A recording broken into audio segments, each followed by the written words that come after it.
Kumusta kamong tanan dinha sa Vallehermoso, Video MP Giholngan? Maayo lang ba ang tanan? Natingala kamo nga adunay maskara. Nagamit kog maskara karon. Dinhi sa among lugar o dinhi sa Canada o sa United States, adunay giingon nga Halloween. Ang mga bata magsinina sila og kunwari nagpakaron ingnon sila nga sila fireman o sundalo o prinsesa o bisag unsa lang, so lain ang ilang mga sinina. Moana sila sa kabalayan, moingon silang trick or treat. Unsa man amo kang i-trick or muhatag mo og candies. So daghang kay mga bata nga moana sa balay ninyo o kami usab mag-prepare og mga candies. Sa kanila it's fun, malipay sila dako kay nagpakaron ingnon sila nga mga sundalo, mga prinsesa, prinsipe or bisag unsa. So mao nay atong usa sa mga leksyon nato karon.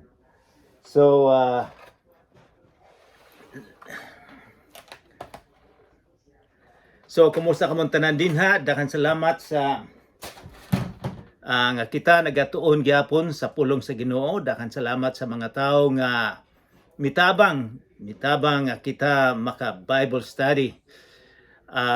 Daghang salamat usab sa mga tawo nga nagpreparar sa atong pagkaon karon sa mga snacks. O daghang salamat ni Annabel nga mitabang kanato og dili nako ma-mention ang tanan nga mitabang pero sa ilalom sa akong kasing-kasing nagpasalamat ako sa tanan.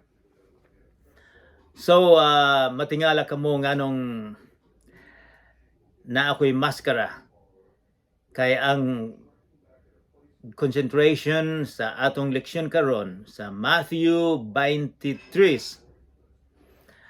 mahitungod sa pagtigpakaaron ingnon, hipokrito.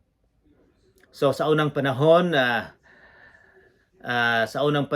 ang naay mga drama, mga aktor sila. Sa panahon sa mga Grego naay mga aktor. And then naa sila maskara. So ang ngalan sa mga aktor, Hippocrates, aktor nga nagmaskara. So Hippocrates mao nay original nga lengguwahe sa Grego. Sa ato Hipokrito or tigpakaron ingnon, sa in English hypocrite, pero gikan na sa mga aktor nga magmaskara sila. Kung ang ilang party nga malipayon, so magmaskara sila malipayon. Kung ang ilang party sad, muhilak, ang maskara po nila muhilak. Ang maskara nila murag naghilak. So dili gyud na tinuod kay drama man lang, nagmaskara man sila. Ang tinuod sa sulod man gyud. So mo gingon nga Hipokrito sa English hypocrites, sa ato tigpakaron ingnon.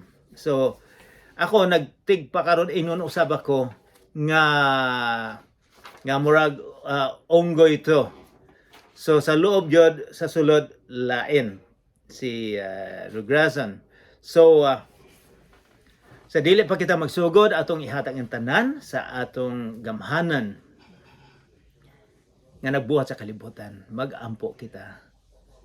Amahan namong langit noon, daghang salamat sa panahon nga kami makatuon gihapon sa imong balaan nga pulong.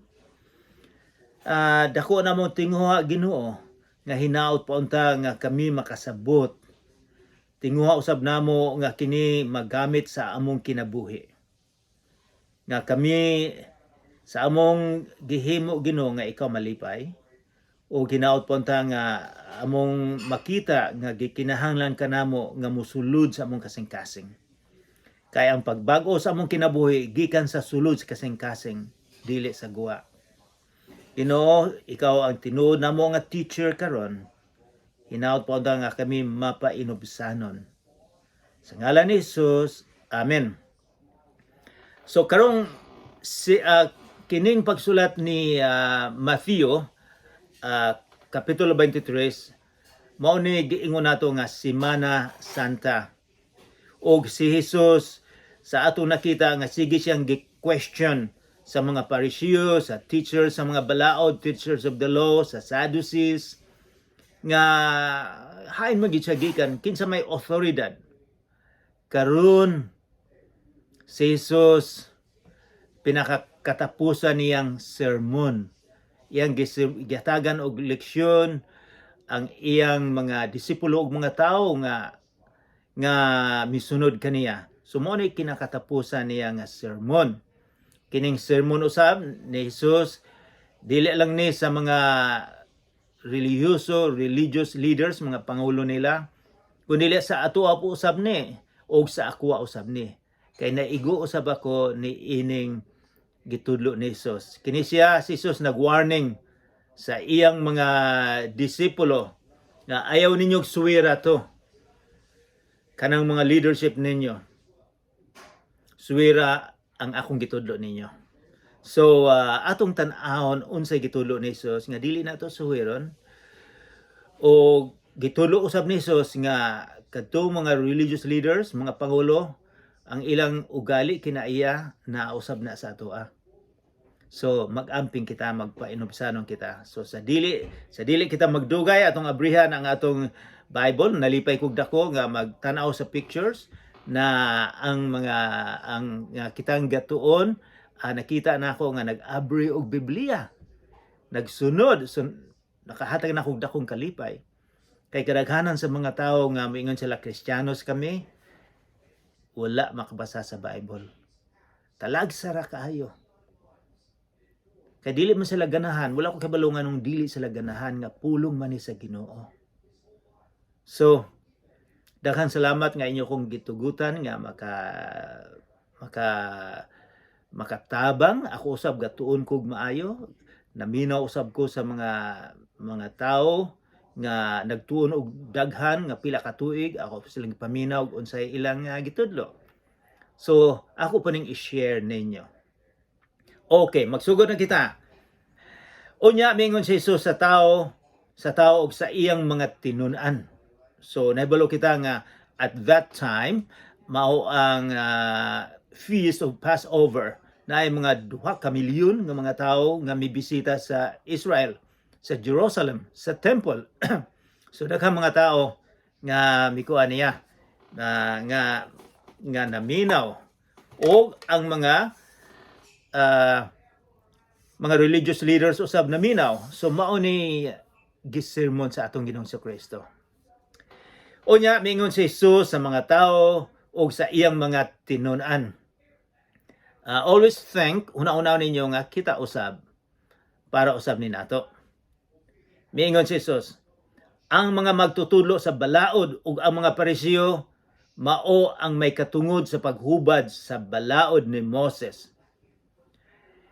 Kinahanglan tumanon ug sundon ninyo ang tanan nga ilang isugo kaninyo. Apan ayaw ninyo sunda ang ilang mga buhat kay wala man sila magtuman sa ilang giwali. So klaro ba? Nga kining mga religious leaders maayo lang mosulti. Apan wala nila tumana ang ilang giwali. Miingon siya nagbugkos sila og bugat nga mga karga nga gipapas-an nila sa mga tawo.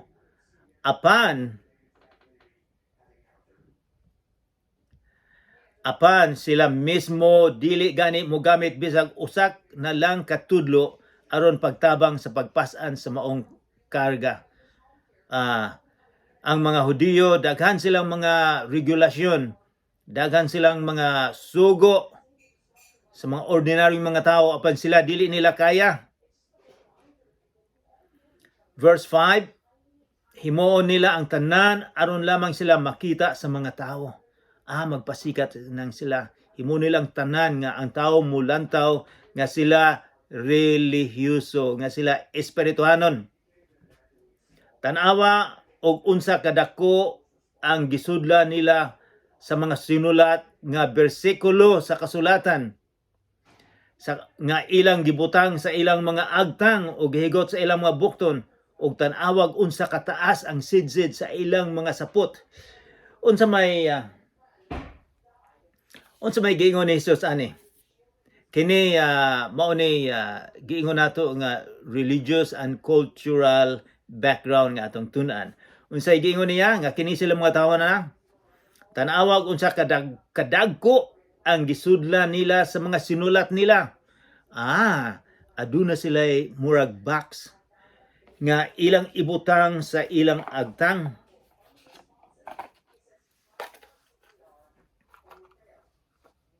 Ingon na ana, daghan ako na nakita pag adto nako sa Israel.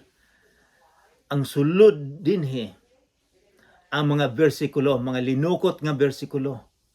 So kung mulakaw ni sila mga relihiyoso, makita sa mga tao nga, ang bersikulo naa silang ulo.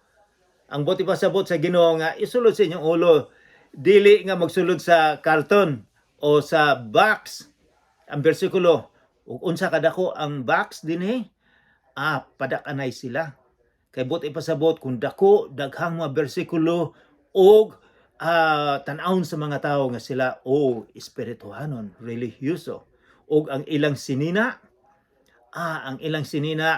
tag-as kaayo kung unsa kataas ilang ipakita sa mga tao nga sila relihiyoso, espirituhanon. Ang kang Hesukristo aduna siya sinina usab. Ang naisidsid, di ba dinhay babae nga gitouch niya, gihawakan, gikaptan nga naayo. Apan kini mga tawo na gipakita nila nga unsa kadako ang unsa kadako, mao na giingon nila nga, mao na gitawag nila dito, gitawag nila phylacteries. Mo na gikan sa mo na giingon nila phylacteries. Kung basahon nimo sa English, phylacteries. So unsa kadako ang ilang phylacteries? Pasabot nila nga daghan silang nahibaw-an og sila religiyoso, daghang nahibaw-an sila sa pulong sa Ginoo sa Old Testament, og mo lakaw-lakaw sila dito sa lungsod para tawgon sila nga respetaan sila. Mao na ginyo Jesus. Verse 6, gusto sila sa labing maayong dapit sa kumbira o sa mga linaing lingkuranan sa mga sinagoga. Gusto sila sa atubangan. Gusto silang yukbuan o tahuron dito sa mga merkado o tawgong magtutudlo sa mga tao. So sikat kay sila, malipay sila, ang ego nila nga tawgong magtutudlo. Wow, ang garbo nila mudako. Og dinhi sa kalibutan, mingon siya, so gidescribe ni Jesus kung kinsa ning mga relihiyoso. Karon miingon siya sa iyang mga magtutudlo og sa imo ug sa ako padron. Ayaw kamo pagpatawag og magtutudlo. Kay kamong tanan managsuon man og usara ang inyong magtutudlo, kinsa man kini capital letter magtutudlo ang atong Ginoo. Og dinhi sa kalibutan ayaw tawga si bisan kinsa nga amahan, kay usara ang inyong amahan nga atua sa langit. Ayaw usab kamo pagpatawag og agalon, usara ang inyong agalon nga mao ang Misayas. Ang labing dako kaninyong kinahanglan mahimo nga inyong sulugoon. Verse 12, ang magpataas sa iyang kaugalingon ipaubos ug ang magpaubos ipataas. Verse 11, so nganong miingon man si Jesus, matingala kita, nganong miingon man siya, ayaw mo pagpatawag og amahan, ayaw mo pagpatawag og teacher.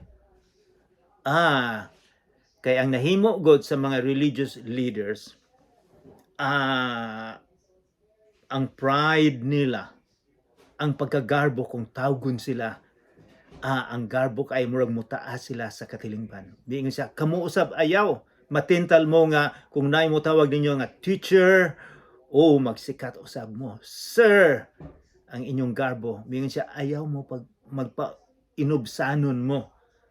So kamong mga Kristiyanon mapainobsanon. Mao'y gustong ipasabot ni Hesus. Og nagtulo usab siya og unsa ang tinuod nga leader. Mingon siya, ayaw usab kamo pagpatawag og agalon. Kay usarang inyong agalon nga mao ang Misayas Jesus.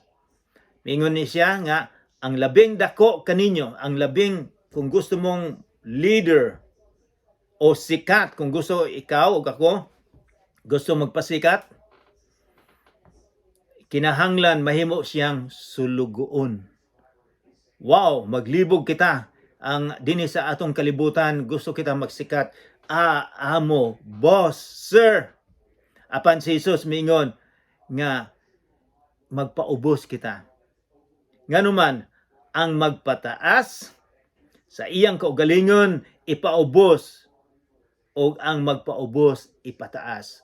Maunay concept, maunay principle sa leadership nga gitulo ni Jesus sa mga Kristohanon, sa mga tao nga nasa simbahan.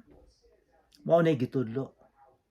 Dili di kita magpasikan nga tawgon nga reverend or unsalan pa na, kundili magpaubos kita. Dili pasabot nga kita ang leader sa karelihiyon, dili kita magpaubos, kundi kita mahimong sulugoon mutabang. Sa unang panahon sa pag-anhin ako din sa Canada, mga 47 years ago, 47 katuig, din ako sakyanan. Usa ka kailan ako. Nangutana, kinisen tawana, executive president sa Saskatchewan Whitpool, dako kay na isang tao sa dakong organization. Gipangutana niya ako, Rugrason, unsa may problema sa mong sakyanan? Ako siyang giingnan nga, murag na'y nagtulo sa makina. Sa ako nga tuon. O pagkahapon, may adto siya sa among balay. O may luhod gyud siya sa ilalom, may kamang siya sa ilalom sa sakyanan. O iyang gilantaw. Ako natingala ko kaayo. Nga usa ka tawo nga dako ang posisyon, presidente sa Saskatchewan Whitpool, unya, may kamang pa, may lantaw dito, nagpaubos siya. Kung naami mga activities sa among simbahan, siya ang unang magluto, siya unang manglimpyo. Nakakuha ko principle niya, na kung gusto kang may mong leader, kinahanglan mo alagad ka. Mao ni gitulo sa atong Ginoong Hesukristo. Lain sa kalibutanon. Gisaway ni Jesus ang ilang pagkakaron ingnon, aron ingnon. Buti pasabot ang pagka-hipokrito. Gisaway niya ang mga leadership. Gusto po niyang matudluan ang iyang mga disipulo nga ayaw mong suwira ninyo na. So miingon siya, Tracy, tanaw ni mga pulong nga gigamit ni Jesus. Wala ko kay balog. Nasugo ba si Jesus ani? Miingon ba siya, pagkaalaot ninyong mga magtutudlo sa balaod o kamo mga Parisiyo, mga tigpakaron ingnon. Wala ko kay balog unsa iyang tuno. Kay sulat man lang ni. Pero ambot kung unsa ang tuno sa iyang gisulti. Verse 13, miingon si Jesus, kini mga pituning pagkaalaot nga gidescribe ni Jesus sa mga religious leaders. Sabi niya sa 13, pagkaalaot ninyong mga magtutudlo sa balaod o kamong mga Parisiyo, mga tigpakaaron ingnon, hipokrito. Gibabagan ninyo ang mga tao sa pagsulod sa gingharian sa langit. Apan kamo mismo dili musulod o dili mo pasulod sa mga tao nga gustong musulod sa langit. Gibabaga nila tungod sa ilang mga gitudlo. So mag-amping usab kita. Mag-amping usab kita sa ubang mga tao nga magbabag sila. 15. Ingon siya, pagkaalaot ninyong mga magtutudlo sa balaod o kamo mga Parisiyo, mga tigpakaaron ingnon, hipokrito. Mupanaw kamo sa kadagatan o sa mga kayutaan aron pagkabig og tao. Og nakabig na siya, gihimo ninyo siya nga labi pang angay nga maempyerno kay kaninyo. So, ang atong Ginoong Jesucristo misulti gyud og impyerno. 16. Pagka-allowed ninyong mga giya nga buta. So, giya sila pero buta di ay. Nagtudlo kamo nga kung ang usa ka tawo manumpa sa templo, dili kinahanglan nga tumanon niya ang iyang mga panaad. Apan kon manumpa siya tungod sa bulawan nga anaha sa templo, obligado siya sa pagtuman sa iyang panaad. Sa unang panahon, sa ilang panahon ni Jesus 2,000 years ago, ang mga reliyoso, aduna sila yung mga balaod may tungod sa pagpanumpa. Pero ang atong Ginoong Jesucristo, miingon gyud siya ang gitudlo niya nga kung manumpa mo ang inyong sad inyo yung tumanon. Kini sila manumpa pero dili nila tumanon, daghan silang mga alibay, daghan silang mga palusot para dili nila tumanon ang gisaad. Mingon si Jesus, obligado gyud mo. Mga buta ug mga buang-buang mo ni gisulti ni Jesus. Hain may labing importante, ang bulawan ba o ang templo? Nga maoy nakabalaan sa bulawan. Kaysa unang panahon nila God, moadto sila sa templo, dako ay ng templo sa Jerusalem, ug adunay altar didto sa templo. Kanang altar didto magtagbo ang Ginoo ug mga tao. Ang mga tao mag-offer sila mga hala dito, mga kanding, karnero, sunugo nila aron nga tabunan ang ilang sala. Karon manaad sila dito, pero may sila panaad nga musunod ako sa akong gisaad ninyo, apan dili nila sundon. Umingon si Jesus 20, busa kun manumpa atubangan sa altar, manumpa siya niini og sa tanang gasa nga anaa sa altar. Kung may manumpa sa templo, nanumpa siya niini og sa Dios nga nagpuyo didto. O kung may manumpa sa langit, nanumpa siya sa trono sa Dios og kaniya nga naglingkod niini. So, ang prinsipyo gyud nga kung manumpa ka, kung mosaad ka, imo yung tumanon. Verse 23, pagka alaot ninyong mga magtutudlo sa balaod ug kamo mga Parisiyo, mga tigpakaaron ingnon, naghatag kamo ngadto sa Dios sa ikapulong bahin, bisan gani sa mga lamas, sama sa mga herba boyna, mga herbs, sa anis, o sa mga kaningag, apan wala ninyo tumana ang mga importanteng mga pagtulunan sa balaod, sama sa hustisya, kaluoy o pagkamatinud-anon. Angay unta nga buhaton ninyo kini kay walay pagbiya sa ubang pagtulunan. Unsa maning buti pasabot ni Jesus sa 23. Kini silang mga tawhana sa unang panahon, muhatog yun sila sa ikanapulo nila nga income. So, kung naa sila, pero detalye sila, bisag gamay kayong butang, pananglitad ang mga anis, ilaning ihapon, para ang ikanapulo, ihatag nila sa simbahan. Tithes and pledges. Istrikto sila. Ilagyo ng gisunod nga mga gagmayng mga butang, apan nalimtan nila. Unsay nalimtan? Nalimtan nilang hustisya. Nalimtan nilang kaluoy o pagkamatinud-anon. So, mingon si Jesus, importante. Kay kini silang mga tawhan na naa sila mga balaod nga 613 nga balaod gisunod nila. Og nalimtan nilang importante. Mingon si Jesus, kinahanglan naay hustisya, naay justice, naay kaluoy, naay pagkamatinud-anon. Mingon siya, kanay pinaka-importante sa tanan. Dili ka mukaog baboy, dili ka mukaon og unsa lang pa to, o musimba ka og unsang adlaw. Mingon si Jesus, importante ang hustisya, kaluoy o pagkamatinud-anon. Ingon si Jesus 24, mga giya, mga buta. So kini mga leadership, buta di sila. Sila ang nag-guide, giya sa mga tao sa Israel, apan buta sila.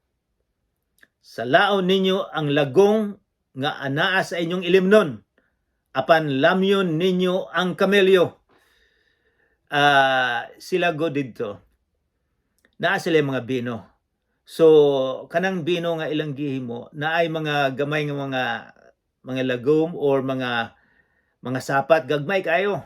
Ilag yun sa lahon para dili nila mainom. Apan miingon si Jesus, apan lamyon ninyo ang kamelyo. Ang pasabot ni Jesus, kamong mga tawhana, nag-major kamo sa mga minor things. Importante ninyo ang mga gagmay mga butang. Nalimtan ninyo ang pinaka-importante.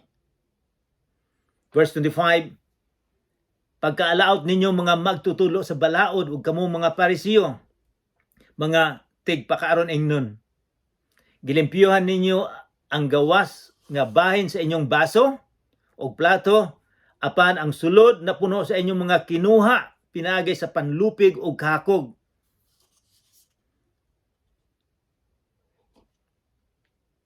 Ako ning gilimpyuhan gikan ni sa Tim Hortons nga coffee.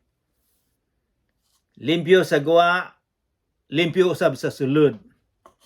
Ang buot ipasabot ni Jesus, kini sila mga leadership, tan-awon mo sa labas, limpyo kayo, gwapong lantawon, apan sa sulod kasing-kasing, hugaw di ay. Pero usa kita mutudlo nila, tan-aw nato ang atong kasing-kasing usab. Mingon siya, versikulo 27, pagkaalaot, nagamit na siya ng word pulong, pagkaalaot ninyong mga magtutulo sa balaod o kamong mga Parisiyo, mga tigpakaron ingnon, sama kamo sa mga lubnganan nga pinintalag puti nga maanindot tan-awon sa gawas, apan sa sulod puno sa mga bukog, sa mga patay o sa mga hugawng butang. Siya maayo lamong lantawon, apan sa sulod ninyo hugaw di ay mga bukog. 28, sa samang paagi sa gawas, makita sa tanan nga kamo maayo, apan sa sulod puno kamo sa mga pagpakaron ingnon ug sa mga sala.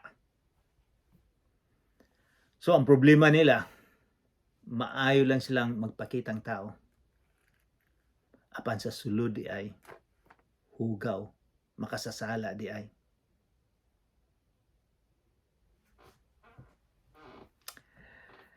Kinahanglan mag-amping kita kay na mga panahon usab nga kita tigpakaron ingnon, hipokrito kita sa atong kasing-kasing. Ako mo angkon gyud ko nga usahay ingon ko ana, apan akong gihangyo ang Ginoo nga akong makoreksyonan. So ikaw usab, ikaw ako, aduna kitay problema usab.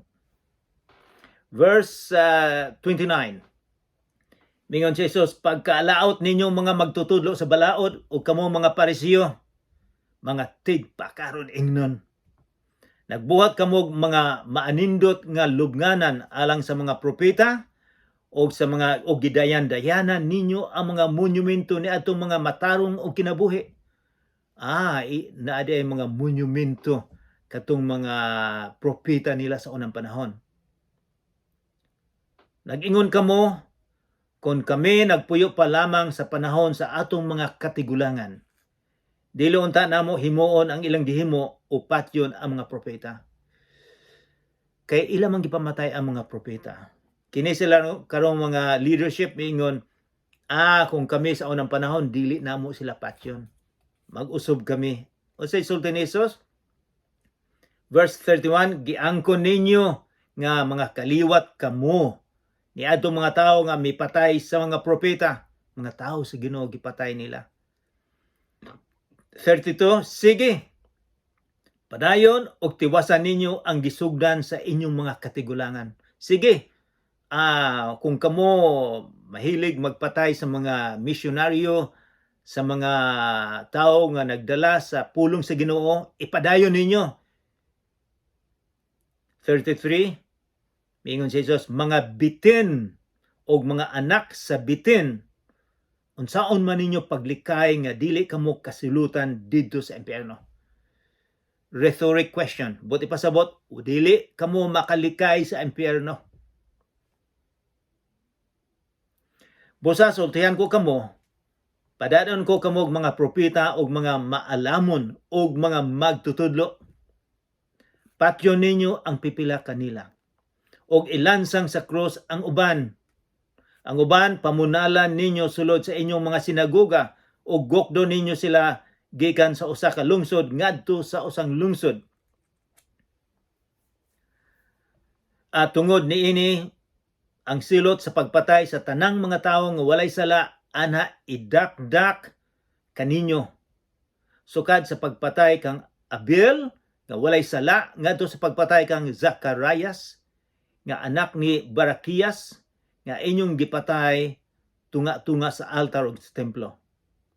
Sultihan ko kamo, nga ang silot ni ining tanang pagpatay mahiaguman sa mga tao ni ining panahona.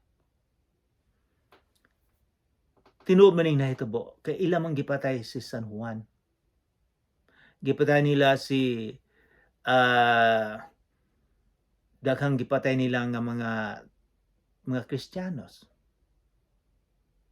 Si San Esteban, si Esteban, gipatay nila ang atong Ginoong Jesucristo. Mingon sila, in Jesus, sultihan ko kamo, nga ang silot ni ining tanang pagpatay may aguman sa mga tao ni ining panahona, maaguman. O, verse 37, mingon siya, O Jerusalem, O Jerusalem, Jerusalem. Sa ubang mga sinulat, sa pagsulti ni Jesus ni ini, O Jerusalem, Jerusalem, naghilak siya.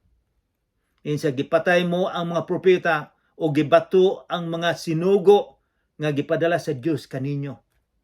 Tinud man gipamatay nila. Pagkadaghang higayon nga buot na akong tigumon ang tanan mong mga anak sama sa usa ka himungaan nga nagtigom sa iyang mga piso ilalom sa mga pako apan nagdumili ka. So nagsulti siya may tungod sa mga tao, mga leadership didto. Gusto unta ni Jesus nga makaduol siya, nga sila muduol kaniya apan unsay gihimo, nagdumili sila ni Jesus. Karon mingon si Jesus, biyaan sa hingpit ang imong balay ug mamingaw kini. Unsa may buti pasabot niya? Hingpit karon biyaan sa hingpit ang imong balay. Nagsulti ba siya balay kundili ang entire Jerusalem, ang templo o kini mamingaw. Buti pasabot maguba ni. Kining pagtagna ni Jesus nahitabo ni nagsugod sa AD 70. Ang mga Romano giguba sila gusto. And then sa AD 35, 135 years after the death of Jesus, giguba usab sila sa mga Romano. Gipadpad sila sa ubang lugar na hunong ang country nga Israel. Nawala, napadpad sila. Apan mibalik sila, gibalik kay sila may pinili sa Ginoo. Gihugma man sila sa Ginoo, sila og kita. Gibalik sila sa 1947 nga nahimo ang Israel. Adunay nasyon nga Israel na. Tungod sa Ginoo. So, kung adunay problema nga karon sa Israel, gituyukan sila og mga Arabo, mga tao nga gustong mawala sila sa kalibutan. Walay makatouch kanila. Dili successful ang mga tao nga gubaon sila. Kay panalipdan sila sa Ginoo. Og verse 39, sultihan ko ikaw nga sukad karon dili ka na makakita kanako. Ang mga tao sa Israel pag-usab hangtod until hangtod nga muingon ka, hangtod nga kamo muingon, mga Israelinon, mga Hudiyo muingon, bulahan siya nga may anhi sa ngalan sa Ginoo. Kanus amo ni mahitabo nga sila muingon nga bulahan nga may anhi sa ngalan sa Ginoo. Miangkon sila bulahan, blessed. Si Jesus mubalik sa kalibutan. Mubalik siya dinhi ikaduhang pagbalik niya. O sa ikaduha niyang pagbalik, ang mga Hudiyo musalig na sa Ginoo. Musalig na sa atong Ginoong Hesukristo. O 144,000 mga ebanghelista ng mga Hudiyo ang magsabwag sa maayong balita. Sumao ni giingon ni Jesus nga sila bulahan, nga sila mubalik, makita nila nga bulahan di ay kung kita musalig ni Jesus. Karon mga igsoon, unsa may atong buhaton ini? Sa akong giingon na kailan mag-amping kita nga dili kita moingon katong mga pangulo nila tigpakaaron ingnon. Kay kita usab kung tan-aw nato ang sulod sa atong kasing-kasing, nausab kita. So kinahanglan magpainubsanon kita. Kinahanglan nga atong dawaton ang atong Ginoong Hesukristo aron nga mahibaw-an nato kung unsay atong sala. Kining mga tawhana, mga religious leaders o ng panahon, maayo lang sila sa guwa. Apan sa sulod di ay problema. Ang gusto sa atong Ginoong Hesukristo nga ang pagbag-o sa tao nagsugod sa sulod sa kasing-kasing. Dili gikan sa guwa, kundi sa sulod sa atong kasing-kasing. O ang prutas sa atong pagkamaayong karakter, sa maayong pagkatao nato muguwa tungod sa Espiritu Santo nga naa sa sulod nato. Mag-ampo kita. Amahan namong langit nun, daghang salamat sa mensahe karon nga tan-aw namo usab ang among kaugalingon. Kung naabay mga butang nga dili ka malipay, Ginoo. Ginoo, hinaut po nga sensitive kami sa imong pulong. Nga among mahibaw-an kung unsay mga problema sa among kasing-kasing. Ginoo, nagaampo usab ako nga imong tabangan ang mga tawo nga gakinahanglag tabang karon. Kung nagkasakit sila, Ginoo, panalangina sila. Sa ngalan ni Jesus, Amen.